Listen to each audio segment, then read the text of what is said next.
हमने अदम एतमाद की तहरीक लाकर तहरीक इंसाफ की हुकूमत का जीना मुश्किल कर दिया। सब्सक्राइब करें और बेल दबाएं ताकि कोई खबर रह न जाए। बिलावल को वो डेप्यूटी स्पीकर के इस इक़दाम को गैर आइनी करार दे रहे हैं। कहते हैं कि हमने अदम एतमाद की तहरीक लाकर तहरीक इंसाफ की हुकूमत का जीना मुश्किल कर दिया। बिलावल को अदालत से इंसाफ मिलने की उम्मीद भी है और बिलावल ये समझते हैं कि अदलिया के फैसले से मुल्क की किस्मत लिखी जाएगी। बिलावल कह रहे थे कि जी वज़ीर आज़म को हटाने के लिए अदम एतमाद जमहूरी और आइनी तरीका है। वज़ीर आज़म ने आइन तोड़कर अदम एतमाद का सिलसिला सबूताज करने की कोशिश की। उन्होंने अपनी अना की वजह से आइन तोड़ा। सदर, स्पीकर, डेप्यूटी स्पीकर ने आइन तोड़कर इमरान खान की अना को संभाला। वज़ीर आज़म को अंदाज़ा नहीं कि हुआ क्या है। उन्होंने कल खुद बंदूक उठाकर अपनी हुकूमत ख़त्म कर ली। वज़ीर आज़म खुद अगर इस्तीफ़ा देते तो वो आइनी होता, अदम एतमाद पर वोटिंग होती तो ये जमहूरी अमल होता। इमरान खान की अना अहम है या पाकिस्तान का आइन और सुप्रीम कोर्ट अहम है, ये फैसला अब होने जा रहा है। अदलिया से हमारी दरख्वास्त है, इमरान खान ने जो काम किया उसे रोका जाए। अच्छा, दूसरी जानिब इमरान खान साहब कहते हैं गैर आइनी काम हमने नहीं बल्कि मुत्तहिदा अपोजिशन ने किया, जिन्होंने लोगों के ज़मीर ख़रीदे, और हम इस साजिश के खिलाफ एहतजाज भी करेंगे। इमरान खान साहब को वो अदम एतमाद की तहरीक को कलअदम करार देने और असम्बलियाँ तहलील होने की वजूहात और जवाज़ फराहम कर रहे हैं। क्या कह रहे हैं कि जी हम बैरूनी एजेंडे पर हुकूमत को गिराने की कोशिश और मुल्क में होने वाली गद्दारी के खिलाफ एहतजाज करेंगे। अवाम के सवालात का बराह रास्त जवाब देते हुए उन्होंने कहा कि आजकल जो पाकिस्तान की सूरत हाल बनी हुई है, इस सिलसिले में सोचा है कि मैं आपके सामने आकर आपके सवालात का खुद जवाब दूँ। अच्छा, उन्होंने कहा कि मैं और मेरी टीम ने असम्बली तहलील करते हुए इलेक्शन करवाने का फैसला किया। ये इसलिए किया गया कि 3.5 साल से मुत्तहिदा अपोजिशन कह रही थी हुकूमत नाअहल है, ये अवाम में जाएंगे तो अवाम इन्हें अंडे मारेंगे। अच्छा, इमरान खान साहब ने मुत्तहिदा अपोजिशन के दोहरे रवैये पर तनकीद की। किस तरह? कहते हैं कि जी मैंने तो इंतखाबात का ऐलान कर दिया, तो अब ये सुप्रीम कोर्ट क्यों जा रहे हैं? अब हमने इलेक्शन का ऐलान कर दिया तो आप सुप्रीम कोर्ट में क्या कर रहे हैं?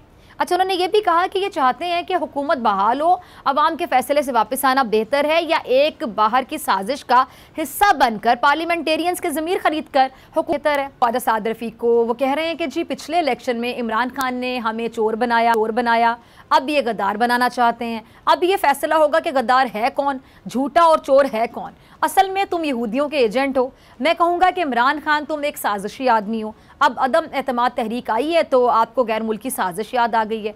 लीगी रहनुमा ने इमरान खान की ज़ात को निशाने पर रखते हुए मजीद कहा कि इमरान खान ने रियासती इदारों के साथ खिलवाड़ किया। हक़ाइक़ और सच्चाई सबके सामने आनी चाहिए। असम्बली तोड़ने के गैर आइनी अमल को ख़त्म होना चाहिए। असम्बलियों को बहाल होना चाहिए। कल इमरान खान और उनके हवारियों ने इंतहाई कदम उठाया। अब वक्त आ गया है कि इस खत को अदालत में पेश किया जाए। कौम जानना चाहती है कि किस मुल्क ने इमरान हुकूमत के खिलाफ साजिश की।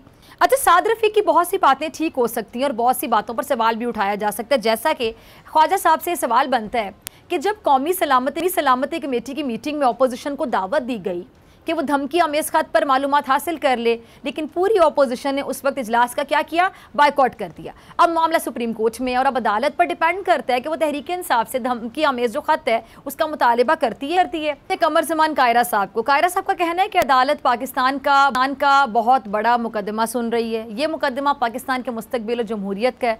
हमने हमेशा आमरीत के खिलाफ लड़ाई लड़ी है। स्पीकर का इख्तियार हाउस की कार्रवाई तक है। सदर ममलिकत ने खुद आइन को रोन डाला है। ये सब स्क्रिप्टेड है। अच्छा, पीपल्स पार्टी समझती है कि तहरीक इंसाफ की जानिब से लगाए गए गद्दारी के इल्ज़ामात दर हकीकत विफाक पर हमले हैं। अच्छा नाज़रीन, गद्दारी के सर्टिफिकेट बांटना कोई नई बात नहीं है। ये काम वो जमातें भी करती रही हैं जिन पर आज खुद ये गद्दारी के इल्ज़ामात लग रहे हैं, लेकिन मुत्तहिदा अपोजिशन को इस वक्त अपने ऊपर लगे हुए जो गद्दारी के इल्ज़ामात हैं उसका बहुत अफसोस है। मरियम औरंगज़ेब को वो कह रही हैं कि जी कल दिन दिहाड़े पाकिस्तान के आइन पर हमला किया गया। पाकिस्तान के आइन पर हमला करने की सज़ा आर्टिकल 6 है। 7 मार्च को इन्हें पता चला कि हुकूमत के खिलाफ साजिश में मुत्तहिदा अपोजिशन शामिल है। जो साजिश करते हैं क्या वो भुला कर बताते हैं कि साजिश हो रही है? अच्छा, मरियम साहिबा ने यह भी कहा कि 8 मार्च को ख़त क्यों नहीं पेश किया गया, क्यों कौमी सलामती का इजलास नहीं बुलाया गया। और उन्होंने ये भी कहा कि जैसे जैसे पता चला ये अक्सरियत खो चुके हैं तो बैरून मुल्क साजिश का बहाना बनाया गया। कल वज़ीर कानून ने कहा कि बैरून मुल्क साजिश की नेशनल सिक्योरिटी कौंसिल ने तौसीक की। हमारा मुतालिबा यह है कि नेशनल सिक्योरिटी कौंसिल के मिनट्स को पब्लिक किया जाए। अब मुत्तहिदा अपोजिशन ये मुतालिबा कर रही और तहरीक इंसाफ के रहनुमा मुत्तहिदा अपोजिशन का मुतालिबा मानने को भी तैयार, और फवाद चौधरी भी मुत्तहिदा अपोजिशन को इस बात पर तैयार करें कि अब रोना धोना छोड़कर अगले इलेक्शन की तैयारी की। फवाद चौधरी साहब को कह रहे हैं कि जी शहबाज शरीफ को निगरां वज़ीर आज़म की मुशावरत का हिस्सा नहीं बनना तो उनकी मर्जी है। हम 2 नाम दे चुके हैं, 7 दिन में नाम ना दिए तो फिर हमारे दिए गए नामों में से एक नाम मुंतखब हो जाएगा। अच्छा, फवाद चौधरी साहब ने यह भी कहा कि सुप्रीम कोर्ट पर असरअंदाज होने की कोई भी कोशिश हुई तो मज़ामत करेंगे। इमरान खान साहब ने एहतजाज की कॉल दी तो हमारे सियासी हरीफों का घरों में रहना मुश्किल हो जाएगा। हम नहीं चाहते कि वो तफसीलात सामने आएँ जो बेहतर नहीं है। हमने सिक्योरिटी कमेटी का इजलास बुलाया लेकिन मुत्तहिदा अपोजिशन उसमें भी नहीं आई। अब हर कोई एक दूसरे को अपने मुताबिक बनाना चाहता है, हर कोई एक दूसरे के दबाना चाहता है, लेकिन इस लड़ाई में जमहूरियत की आवाज़ खुदा ना ख्वास्ता जमहूरियत की आवाज़ दब गई तो फिर जमहूरी निज़ाम कैसे चलेगा? ऐसे नहीं चलेगा। सब्सक्राइब करें और बेल दबाएं ताकि कोई खबर रह न जाए।